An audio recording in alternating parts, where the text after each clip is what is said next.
మనందరికీ తెలుసు, మనందరికీ సేవింగ్ అకౌంట్ ఉంటుంది. మనందరికీ తెలిసిన విషయమే, సేవింగ్ అకౌంట్లో మనం సేవ్ చేసుకున్న అమౌంట్కి బ్యాంక్ వాళ్ళు ఎంతో కొంత రేట్ ఆఫ్ ఇంట్రెస్ట్తో మనకు పే చేస్తూ ఉంటారు.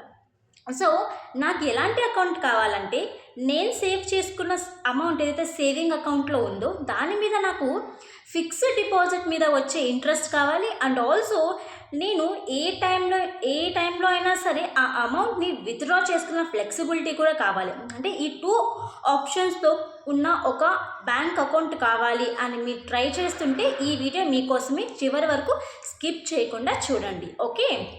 సో ఈ టైప్ ఆఫ్ అకౌంట్స్ని మనము స్వీప్ అకౌంట్ అని అంటామన్నమాట. సో దీంట్లో ఉన్న ఫ్లెక్సిబిలిటీ ఏంటంటే, ఫిక్స్డ్ డిపాజిట్లో ఇచ్చే ఇంట్రెస్ట్ రేట్తో పాటుగా మనము ఎప్పుడు కావాలంటే అప్పుడు ఆ అమౌంట్ని మనం విత్డ్రా చేసుకోగలం, ఓకే? సో ఇది ఎలా వర్క్ అవుతుంది అనేది ఇప్పుడు నేను ఎక్స్ప్లెయిన్ చేస్తాను. ఫర్ ఎగ్జాంపుల్, మంత్లీ మనకు ఒక 50,000 వస్తుంటే మన రోజువారీ ఖర్చులకి ఒక 20,000 అయిపోతే ఇంకొక 30,000 మనకి బ్యాలెన్స్ ఉంటుంది. మామూలుగా అయితే ఈ 30,000 మీద సేవింగ్ అకౌంట్ మీద ఎంత ఇంట్రెస్ట్ రేట్ ఇస్తారో అంత ఇంట్రెస్ట్ రేట్ ఇస్తారు. కానీ నాకు ఇప్పుడు ఫిక్స్డ్ డిపాజిట్ మీద వచ్చే ఇంట్రెస్ట్ రేట్ కావాలి, అంత రేట్ ఆఫ్ ఇంట్రెస్ట్ నేను ఎక్స్పెక్ట్ చేస్తున్నాను. సో ఈ 30,000ని మనము ఫిక్స్డ్ డిపాజిట్ లాగా కన్వర్ట్ చేయాలి. ఎలా కన్వర్ట్ చేయాలి అంటే,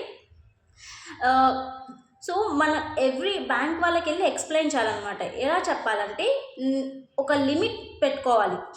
సో నీ లిమిట్ అనేది 25,000 నుంచి 1 lakh మధ్యలో ఉండాలి.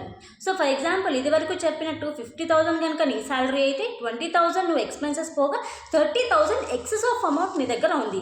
ఈ 30,000 ఎక్సెస్ ఆఫ్ అమౌంట్ని నువ్వు ఫిక్స్డ్ డిపాజిట్ లాగా కన్వర్ట్ చేయొచ్చు. అండ్ ఇది స్వీప్ అకౌంట్ అనేది ఆటోమేటిక్గా ఎవ్రీ మంత్ ఆ 30,000 అది ఫిక్స్డ్ డిపాజిట్ లాగా కన్వర్ట్ అయిపోయి ఆ 30,000 మీద నీకు ఫిక్స్డ్ డిపాజిట్ మీద వచ్చే రేట్ ఆఫ్ ఇంట్రెస్ట్ వస్తుంది. అండ్ ఆల్సో ఆ 30,000ని నువ్వు ఎప్పుడు కావాలంటే అప్పుడు యూస్ చేసుకోగలవు, ఓకే?